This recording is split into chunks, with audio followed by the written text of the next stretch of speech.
Hello everybody, I'm Miguel Sanchez, and welcome to episode 8 of Movie History DreamWorks Animation. Wow, that was very quick. I just had an episode yesterday, and now we're doing it again, my friends. Yay! Can't believe it, my friends, but we just had an episode yesterday, and now today we're doing it again, my friends. Can't believe it. 2 days in a row that we're doing an episode of Movie History DreamWorks Animation. Go figure, my friends. Go figure. But yes, today we're heading off to the 7th Sea to meet a legend that anybody can be. And we're going to get into it today. So if you're ready for it, so am I. Then let's get started. For today's episode, we're looking at Sinbad, Legend of the Seven Seas. And it stars Brad Pitt, Catherine Zeta-Jones, Michelle Pfeiffer, and Joseph Fiennes. That's right, my friends. This is episode 8 of Movie History DreamWorks Animation. And we are about to get into it today, my friends. Be on the lookout for Movie History Walt Disney Animation Series coming soon. Where we'll be about Mulan. I'm working on it. So be on the lookout for that coming soon. And don't forget, tomorrow we resume our Moshi Lullaby series because 3 new lullabies have arrived, my friends. And we're going to get into it. We're going to get to them tomorrow. These include Sleep Now, Notkins. I know. Dear Little Sleepyhead. And Good Night, Yonzi. So, you do not want to miss it. Plus, we're going to do episode of Logan's Moshi tomorrow, as well as the Asma show going out live tomorrow. So, don't miss, guys. But stay tuned for Severance Supremacy coming later today, as Toby tricks off the credit crease does. So, be warned. But before we get there, but back to today, we want to go check out our previous episode. It just happened yesterday. It was about Spirit, Stallion of the Cimarron. So please go watch right now. The link to it will be up there on the top right corner of the screen. So click on the link up above and catch up right now. Otherwise, sit back and let's get into this video. Shall we? Are you ready for it? And so hyped up for it. Then let's get started. So about the movie, Sinbad, Legend of the Seven Seas. Also a Sinbad. It's a 2003 American animated adventure film. It's produced by DreamWorks Animation and distributed by DreamWorks Pictures. The film, which combines traditional animation with some computer animation, was directed by Tim Johnson and Patrick Gilmore in the latter's directorial debut, and written by John Logan and stars the voices of Brad Pitt, Catherine Zeta-Jones, Michelle Pfeiffer, and Joseph Fiennes. It covers the story of Sinbad, voiced by Pitt, a pirate who travels the sea with his dog and his loyal crew, alongside Marina, voiced by Zeta-Jones, the fiancée of his childhood friend, Prince Proteus, voiced by Fiennes, to recover the stolen book of peace from Eric, voiced by Pfeiffer, to save Proteus from accepting Sinbad's death sentence. The film blends elements from the 1001 Nights and classic mythology. The film was released on July 2nd, 2003, and received mixed reviews from critics who praised the animation, action scenes, and voice performances, but criticized the storyline and polarized the CGI. Grossed $8.8 million on a $60 million budget, Sinbad was a box office disappointment. DreamWorks suffered a $125 million loss on a string of films, which nearly bankrupted the company. It is to date the final DreamWorks animation film to use traditional animation, as the studio abandoned it in favor of computer animation. DreamWorks did, however, bring 2D animation back for the 5-minute short film Bird Karma in 2018. Wow! So DreamWorks never abandons 2D animation, traditional animation. That's something. Man, it's a lot of fun. You take a look at the stats here. It was directed by Tim Johnson and Patrick Gilmore, written by John Logan, based on Sinbad Sailor, produced by Muriel Soria and Terry Katzenberg, starring Brad Pitt, Catherine Zeta-Jones, Michelle Pfeiffer, and Joseph Fiennes, edited by Tom Feenan, music by Harry Gregson-Williams, production company DreamWorks Animation, distributed by DreamWorks Pictures, release date July 2nd, 2003, running time is $86 million, and rating time is 86 minutes, country, United States, language is English, the budget is $60 million, and the box office, they made $80.8 million.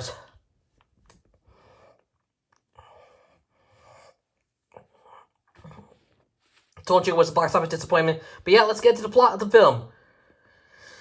Here I go, guys. Sinbad and his pirate crew attempt to steal the magical Book of Peace and hold it for ransom as one last job before retiring to Fiji. Sinbad is surprised to see it is being protected while on board to Syracuse, Sicily, by Prince Proteus of Syracuse. Proteus was Sinbad's best friend as a child, and he tells him if it ever meant anything, he could prove it. Sinbad tries to steal the book anyway, but is prevented when Sidus attacks the ship. The two work together to fight off Sidus and for a moment reaffirm their bond. And just when it seems the beast is defeated, Sinbad is dragged off the ship. Proteus goes to save Sinbad, but he is stopped by his crew. Drawn underwater by Cetus, Sinbad is saved by the beautiful goddess of discord, Eris, who offers him any boon he desires in exchange for the Book of Peace. Sinbad and his crew go to Syracuse to steal the book, but after seeing Proteus with his fiancée, Lady Marina, Sinbad abandons the mission without giving a motive. Anticipating this, Aaron impersonates Sinbad and steals the book himself. Sinbad is sentenced to death, whereupon Proteus sends Sinbad to retrieve the book instead, placing himself as a hostage. And Marina goes to make sure that Sinbad succeeds. To prevent them from succeeding, Eris sends a group of mythical sirens,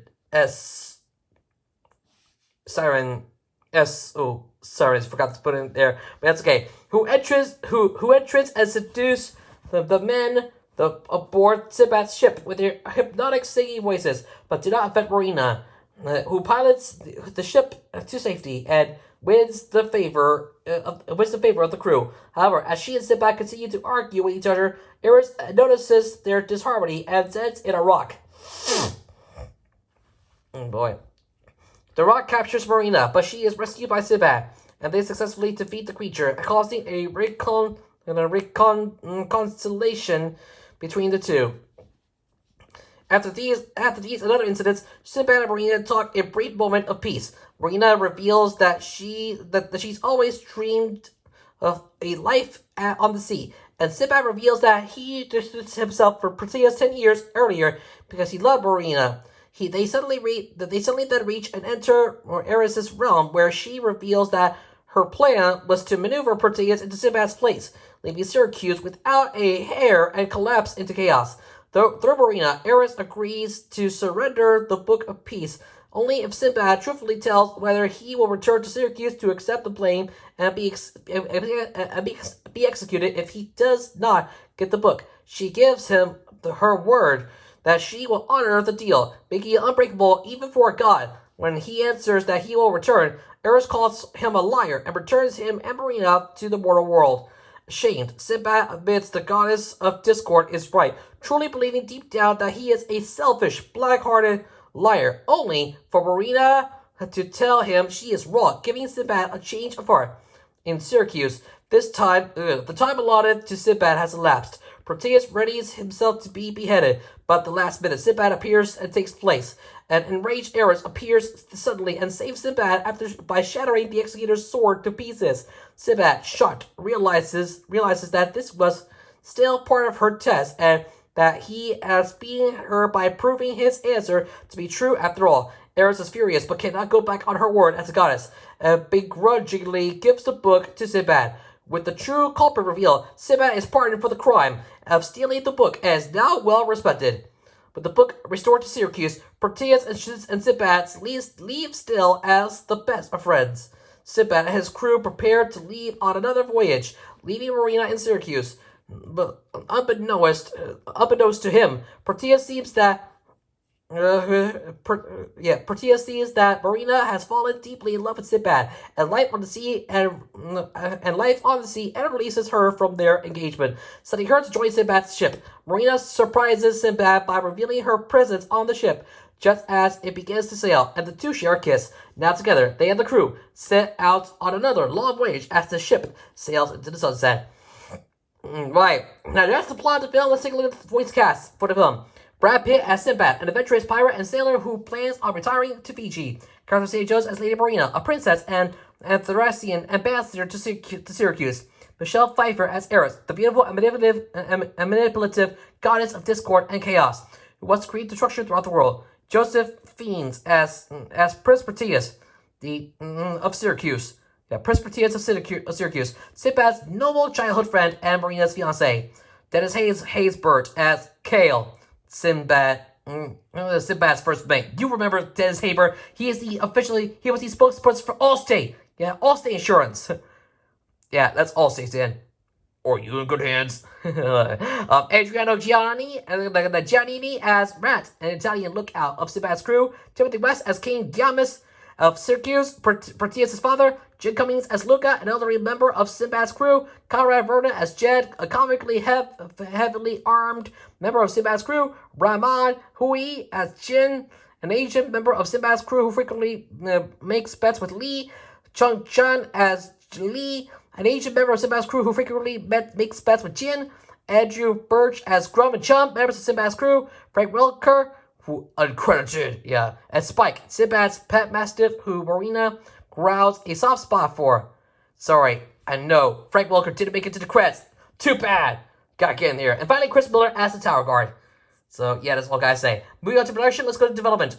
Shortly after co-writing Aladdin for 1982 for Disney, screenwriters Stan Lee and Terry Rossio came up with the idea of adapting the story of Sinbad the Sailor in the vein of the story of Damon and Pythias before settling on a love triangle. They wrote a treatment inspired by screwball romantic comedy films with Sinbad as a reserve apprentice in the cartographer who joins Perry, a free-spirited female smuggler, on an adventure and falls in love. The story was basically introduced on the Sinbad comic book and written and illustrated by Elena Poirier from 1949 to 1956. In July 1992, Disney had announced they were adapting the story into a potential anime feature. The project was canceled in 1993. In 1994, after Judge Katzberg founded DreamWorks and started the Prince of Egypt's works, he decided to restart some ideas that Disney canceled, like The Road to El Dorado or Sinbad, Legend of the Seven Seas. He involved ANSYS director Tim Johnson in the making of an anime feature about Sinbad the Sailor. Shortly after writing Gladiator for 2000, John Logan was approached by Jeffrey Katzenberg to write the script for an animated film. When he was offered to the story of Sinbad, Logan researched the multiple tales of the character before settling on to pick the Greek and Roman versions. He described his first draft script as very complex.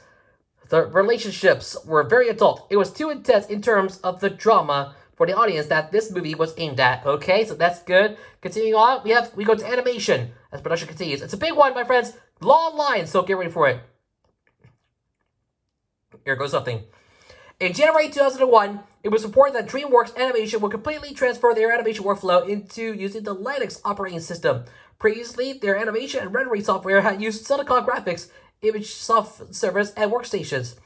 But as their hardwares began to show slowness, DreamWorks began looking for an alternate platform for superior optimal performance in order to save hardware costs. In 2002, they decided to partner with Hewlett-Packard for a 3-year deal, for which they used their dual processor HP workstations and Proliant servers running Red Hat Linux software. Starting with Spirit, Standing of the Simrod, from 2002, they had replaced its entire render with x86-based Linux softwares. And I already did Spirit on episode 7, which is the previous episode that I did yesterday. So please go watch right now.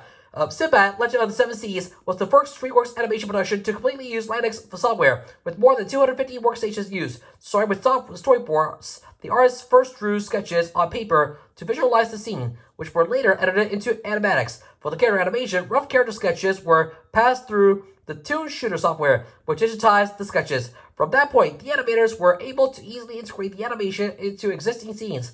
The production software the lead, Jared Chan, explained, Toon Shooter is an internal toolware we wrote for Linux. It captures low resolution, 640 by 480 line art that the artists used to time the film. The animated characters were then digitally colored using the Linux software application, Ink and Paint. For the visual effects, DreamWorks Animation had used Autodesk Maya to create water effects. However, the rendering was found to be too photorealistic, and senior software editor for advanced R&D feature films, Gina Gornowitz, sought to modify the effects so as to closely match the movie's visual development renderings. Craig Ring, who served as digital supervisor on the film, described 4 major approaches to water used in the film. And compositing ripple distortion over the painted backgrounds, creating fluid simulation, developing a rapid slashing technique to create a surface and then send ripples through the surface, and better integrating the 3D visual effects with styled hand-drawn splashes. Oh boy, this is going to be good. I love it. And that's it for production. Now let's go to release. Starting with marketing. A PC game based on the film was released by Atari, who worked closely with one of the film's directors, Patrick Gilmore. It was released before the VHS and DVD release of the film. Burger King released 6 promotional toys at the time of the film's release, and each toy came with a constellation card. Hasbro produced a series of Sinbad figures as part of its G.I. Joe action figure brand. The figures were 12 inches tall and came with a mythical monster. Whoa, that's great. Moving over to home media. Sinbad, Legend of the Seven Seas was released on DVD and VHS on November 18, 2003 by DreamWorks Home Entertainment. The DVD included a 6-minute interactive short animated film, Cyclops Island, featuring an encounter with the eponymous Cyclops. In July 2014, the film's distribution rights were purchased by DreamWorks Animation from Paramount Pictures, owners of the pre-2011 DreamWorks Pictures Library, and transferred to 20th Century Fox, now called 20th Century Studios, before reverting to Universal Studios in 2018. Universal Pictures Home Entertainment subsequently released the film on Blu-ray disc on June 4th, 2019, with the Cyclops Island short removed. No. And speaking of Cyclops Island, that's what we're taking a look at as we close our release. Cyclops Island, also known as Sinbad and the Cyclops Island, is a traditionally animated interactive short film that acts as a sequel to Sinbad, Legend of the Seven Seas, taking place shortly after the events of the previous film. Instead of traveling to Fiji, Sinbad and his crew decide to spend their vacation on the tropical island of Krakatoa. While attempting to find a source of fresh water on the island, Marina and Spike run into a tribe of Cyclops who they have to defeat with the help of Sinbad, Kale, and Rat. When Sinbad dislodges a large boulder during the fight, a volcano erupts and the island goes down in flames. Marina then suggests looking for a nicer destination for the next holiday, such as Pompeii. While watching the short film on DVD, the viewer can choose to follow different characters to see different angles of the same story. The viewer can follow Sinbad, the duo of Gale and Rat, Marina or Spike. Brad Pitt, Calvin Zeta-Jones, Dennis Haysbert, and Adriano Giannini all reprised their roles for the original film. On the film's VHS release, the short takes place after the movie ends, but before the credits roll, and is shown in its entirety. Okay. So yeah, that's pretty much it, and that's it for release. Now let's go to reception, starting with critical response, and it's a big one, ladies and gentlemen. So get ready for it, guys. On a review aggregator website, Rotten Tomatoes, Sinbad, Legend of the Seven Seas has an approval rating of 45% based on 128 reviews, with an average rating of 5.63 out of 10. The site's consensus reads competent but not magical. Metacritic, which assigns a normalized rating, has a score of 48 based on 33 reviews, indicating mixed or average reviews. Kirk Honeycutt of The Hollywood Reporter praised the film, writing that Sinbad is a cartoon that does what matinee, which is afternoon showings, movie makers of old never had the resources to do. Allow their imagination to run amok in an ancient world that never existed, but should have. He praised the animation and backgrounds as lushly rendered by the animation artists, displaying details not only from the world according to Ray Harryhausen, but from the Greco-Roman world and Middle East. As with all good animation, these serve as backdrops to the comedy and adventure the characters encounter every second. Roger Ebert of the Chicago Sun-Times gave the film 3.5 stars, concluding that Sinbad, Legend of the Seven Seas is another worthy entry in the recent renaissance of animation, and the summer that has already given us Finding Nemo. It's a reminder that animation is the most liberating of movie genres, freed of gravity, plausibility, and even the matters of lighting and focus. There's no way that Syracuse could exist outside animation, as we watch it, we are sailing over the edge of the human imagination. Claudia Puig, reviewing for USA Today, summarized that Sinbad is a swashbuckling adventure saga that probably will appeal more to older kids, but it's not a wondrous tale. The effects are competent. The action has exciting moments, and the story is interesting enough, but the parts don't add up to a compelling sum. Todd McCarthy of Variety wrote a passably entertaining animated entry from DreamWorks that's closer to the road to El Dorado than Shrek. Sinbad, Legend of the Seven Seas tries too strenuously to contemporize ancient settings and characters for the sake of connecting with modern kids. And besides, I did talk about The Road to El Dorado on episode 3, and Shrek was on episode 6. Please go watch them both after you're done watching this video. Owens Mitchell of the New York Times panned the film, suggesting the film featured a boatload of celebrities slumming through another not quite thought adventure story. Additionally, he claimed more thought and care were lavish on the design of the monsters than, on the other hand, drawn-led characters, who have the same kind of sketchy features as the stars of those animated Bible story cartoons sold on late-night infomercials. There was another criticism for the film's departure from its from its Arabic origin. Jack Shaheen, a critic of Hollywood's portrayal of Arabs, believed that the studio feared financial and possibly political hardships if they made the film's hero Arab, and claimed that if no attempt is made to challenge negative stereotypes about Arabs, the misperceptions continue. It's regrettable that the opportunity wasn't taken to change them, especially in the minds of young people. At one point, Shaheen asked Katzenberg to include some references to Arabic culture in the film. According to Shaheen, he didn't seem surprised that I mentioned it, which presumably means that it was discussed early on in the development of the film. Whew, that was a close one. And now we move on to box office to close out reception. On the film's opening weekend, the film earned $6.9 million and $10 million since its Wednesday start. It reached 6th place at the box office and faced early competition from Terminator 3, Rise of the Machines, Legally Blonde 2, Red, White, and Blonde, Charlie's Angels, Full Throttle, Find Nemo, and Hulk. The week after its release, the similarity-themed film Pirates of the Caribbean: The Curse of the Black Pearl premiered, in which Sinbad grossed $4.3 million in finishing 7th. The film closed on October 9, 2003, after earning $26.5 million in the U.S. and the United States and Canada, and $54.3 million overseas, for a worldwide total of $80.7 million. The box office run of Sinbad flopped, costing a loss of $125 million for DreamWorks Animation. When speaking of the disappointment, Katzenberg commented, "I think the idea of a traditional story being told using traditional animation is likely a thing of the past." Finally, for the video game, a video game based on the film, developed by Small Rockets and published by Atari, was released on October 21st, 2003 for Microsoft Windows. So, yeah, that's it for Sinbad, Legend of the Seven Seas. Final thoughts rating for the film. Hi, guys. Despite Sinbad is a disappointment and a failure at the box office, it's still okay. Pretty good movie. I gotta say, this is the very last film from DreamWorks to use traditional animation as it finally transitions to 100% pure computer animation. And that's why I'm here to say that computer animation is here to stay at DreamWorks. And with all that said, at the end of the day, I'm giving Sinbad, Legend of the Seven Seas a score of 7.5 out of 10.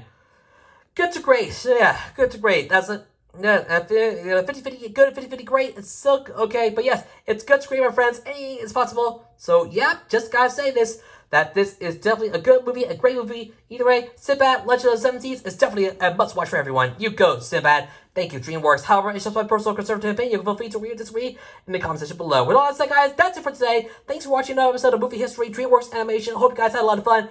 And we'll see you again next time for another exciting episode. And be on the lookout for Severance Supremacy coming later today as Sophie Tricks takes on Critic Krista. So be on the lookout for that as well. And don't forget about Local History 2 coming soon. That episode will be about PlayStation, TV Cultura, WRAL TV. Oh boy. Major League Baseball, Clan TVE, Canal Panda, Saving Brands, Miraculous, Tales of the Lady Buck and Cat Noir, and KSBS TV. So be on the lookout for episode 48 coming soon. And don't forget, Saturday has a new episode of Rob Geo 0407 Else, Local History Told, where that episode will be about YouTube, requested by NFL Fan 21, well, who again has been terminated. So be on the lookout for that coming your way this Saturday. And don't forget, tomorrow we go back to Moshi Lullabies as 3 new lullabies have appeared, and they need to be on this channel. So get ready for it, guys. It's gonna be epic. Plus, we have a new episode of Locust Moshi, and we have a new challenge tomorrow on the Endless Monster Show where we go live with Super Smash Bros. Ultimate. So get ready for it, and be on the lookout for season 2, day 4 of the Moshi Matchup League coming real soon. You do not want to miss it. Otherwise, and don't forget about Moshi Monster 5 coming soon. As we look at Juniper, the tabletop tree. Be on the lookout for that as well. Otherwise, that's it for today. Thanks for watching. I'm Miguel Sanchez. You be yourself. And I will see you next time on Movie History, DreamWorks Animation. Join me again next time for episode 9 as we take a look at Shrek 2. That's right, friends. Shrek 2. The first ever sequel on the show. And you did not want to miss it. That's right. We just had the number 2 on the poster, but that's okay. Because the next episode is about Shrek 2, the sequel to Shrek. I can't believe this, guys. It's going to be epic. Besides, I already talked about Shrek on episode 6 of this show, so please go watch that first, and then come back as we take a look at Shrek 2 together. But until then, if you want to go catch up on past episodes, we got it for you. From Ants all the way up to Sinbad, Legend of the Seven Seas. So go check out the playlist right now. I'll leave the link to the playlist up there at the top right corner of the screen. So go click on the link and check out right now. Binge watch all you can and catch up on past episodes before we head to episode 9, which will be about Shrek 2. So with all that said, thank you all for watching. I'll see you real soon for episode 9 of Movie History DreamWorks Animation as we take a look at Shrek 2. Until then, please remember to leave a like, share this video with your friends, leave a comment down below, and don't forget to subscribe to my channel. Also, turn on notifications to miss a new video. Please subscribe to notifications on to miss a new video from me as we're on the road to 1,700 subscribers. Thanks for watching. Have a great rest of your day, and I'll talk to you guys again next time. From Vice City, California, I'm your host, sign off. Have a great rest of your day. Like, share, subscribe, and never stop making your dreams come true. I'll see you guys in another video. Laters!